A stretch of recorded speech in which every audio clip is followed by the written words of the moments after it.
gave up a lot of weight in your matches. Oh, sure. I wrestled 300-pounders. Oh, yeah. You were what, 220, 225? Well, yeah, somewhere in there. Between 20 and 25, yeah.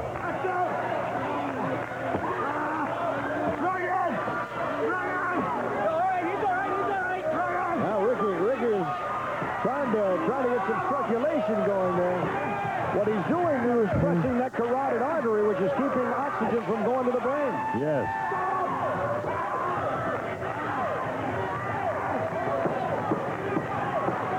Ricky trying to get the fans going.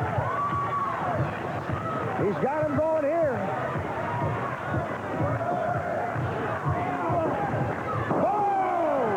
Double chop to the side of the head. Oh, headbutt. The Dragon trying to come back. That's pure instinct, Lou. That's true, of course. Nasty boy now. Going to the short side and choking.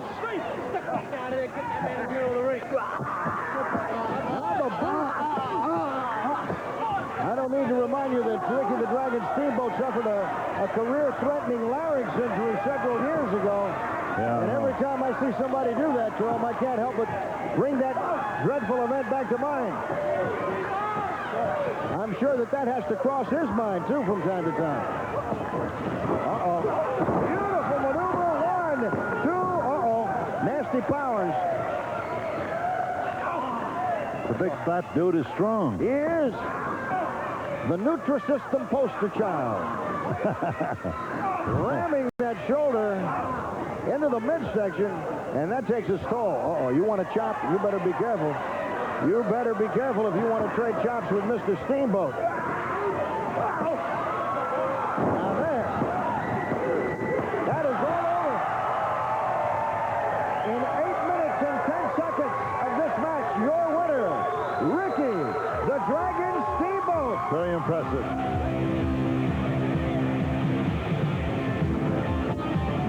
You know, I want to talk about something first, Ted, that's fresh in my mind. I guess if I want to stay out of the action, I got to stay out of the arenas. And, you know, everybody's talking about what Steamboat and I are doing now, and with the help of Torelli and War Eagle Chris Chavis and the American Bulldogs. And when you need help, it seems like your friends will run to your rescue. But I want to say one thing right now, Torelli. It looks like we're going to have to put a few things that we're doing on the back burner. But I'm still right there as your supporter, your advisor. And I made a commitment to Ricky Steamboat. And like I said, a lot of other friends have stepped in and say, we care, and we're here, and we want to help. Stud has formed his, I want to say, militia, and he calls it a stable. Well, brother, it's just beginning. There's a war going on here, and we're going to show you, Stud, how to finish it. Well, you know, sometimes business takes precedence, and in this case, Paul, you've got to take care of business.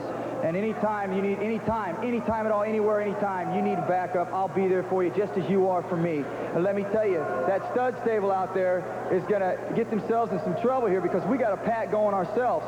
So anytime you guys feel like being a little froggy and you want to jump, you better look out because there might be a frog on your back. Tell you what, this promises to be a hot summer and fall in the South Atlantic area because it's starting to brew, Paul. Well, I'll tell you, you're exactly right. And I'll tell you what, Ted, in the next 2 weeks, I'm going to teach Torelli something that I never wanted to teach him before, and that's fight fire with fire, and there's a lot of ways of doing it. The people out there know exactly what I'm talking about, because when I say, even whenever you hated me, threw bricks at me and everything else, the bottom line was you still respected me because I didn't back down from anybody. Like me, hate me, or love me, I'm Paul Jones, #1, and I'm going to be there, and I'm going to be behind Steamboat's back 100%. And Stud, you bring your stable on because we're getting fired up, fired on fire.